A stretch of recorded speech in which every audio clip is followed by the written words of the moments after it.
That was a historic deal that's been inked, a joint press conference by the Indian Prime Minister and his UK counterpart. I'll just go across to my colleague Siddhant in just a bit. But the deal that's finally been inked after 3 years of negotiations and 13 rounds of talks, India and United Kingdom have finally inked the landmark free trade agreement.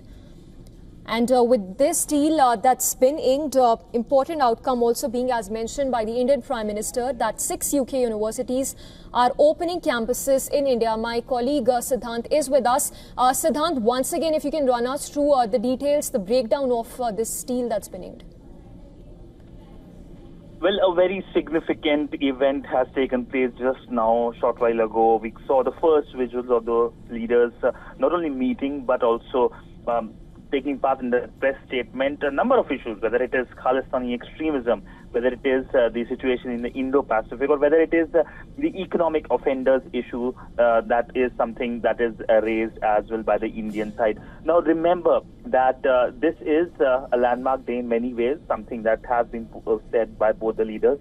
In the signing of the free trade agreement, it was announced in the month of May, and we know that it will help in lowering of the tariffs. It will also help in giving access as well to the goods of each other's countries, and also in terms of increasing trade, jobs, investment, and other things. But all in all, we know that focus also remains on the areas where both countries can work together, whether it's defense, whether it's security, and whether it's Indo-Pacific as well. Now, if we can break down, first let's talk about terrorism. The Indian Prime Minister mentioned about the Pahalgam terror attack and thanked the Keir Starmer government for condemning the Pahalgam terror attack.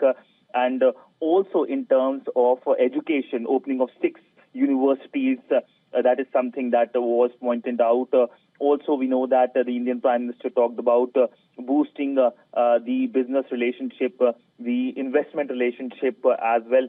Both countries have launched the Vision 2035 as well. It's a new action plan as well as in terms of the direction of the relationship. The UK Prime Minister also made a number of remarks. He said this is the most significant agreement of UK since the Brexit that happened in the UK leaving the European Union. So a lot of things to crunch on right now. It just got over. In a short while from now, the Prime Minister will be calling on the British King as well, and then of course there will be a press statement by the Foreign Secretary as well, press conference by the Foreign Secretary as well. So we have to wait and watch. It's a long day and a rapidly developing day.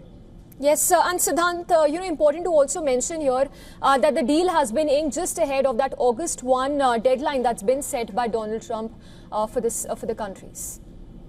Well, yes, in terms of the India-US negotiations are happening. Nobody exactly knows when it's going to happen.